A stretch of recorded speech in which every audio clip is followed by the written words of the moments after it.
Was named a person of interest, remember, several days ago. So let's get straight out to the scene. Fox 13's Evan Axelbank is there.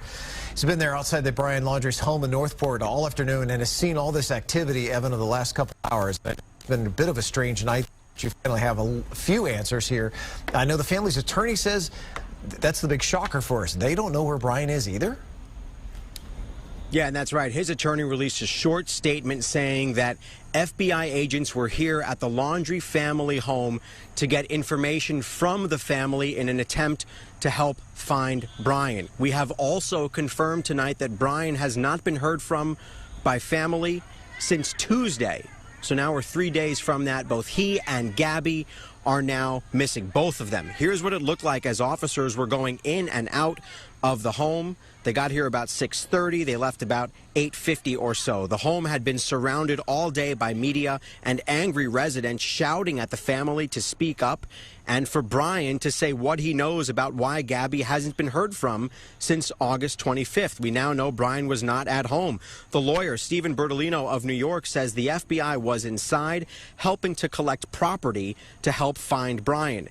They were not discussing the missing persons case of Gabby Petito. Contacting law enforcement, asking to speak with them.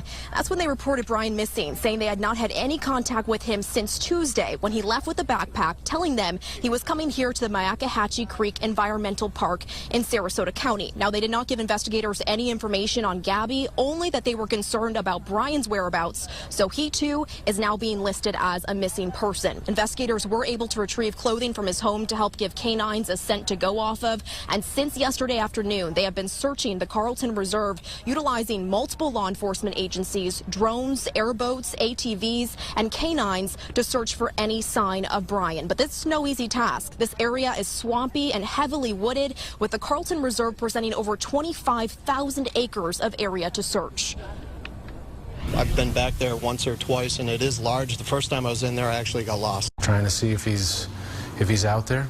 If we can get a scent, if we can locate him anywhere.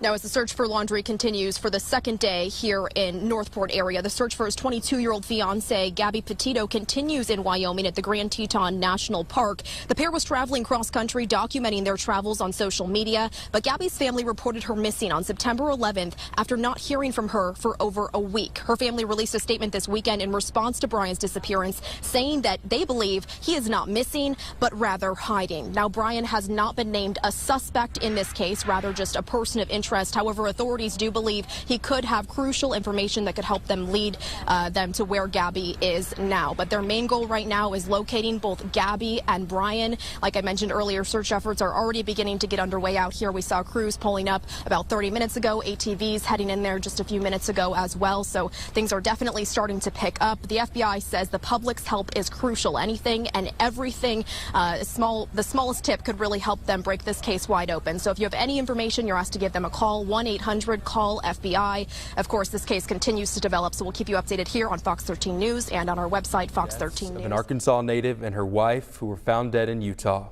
Crystal Turner of Hot Springs, who is on the right side of your screen there, and Kylan Schulte of Montana were found shot and killed at a campsite near Moab last week. Investigators have no suspect information at this time, but they do believe the women did not know their killer.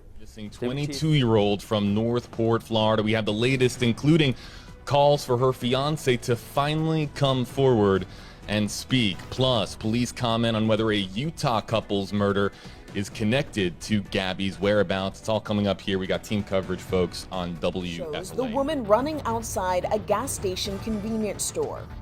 Witnesses told police she asked for help from bystanders and attempted to hide under another person's truck. When Gravett picked her up, police say witnesses told them she was kicking and screaming, "Help me, please help me." An Amber Alert for child abductions was issued when the victim was thought to be a teenager.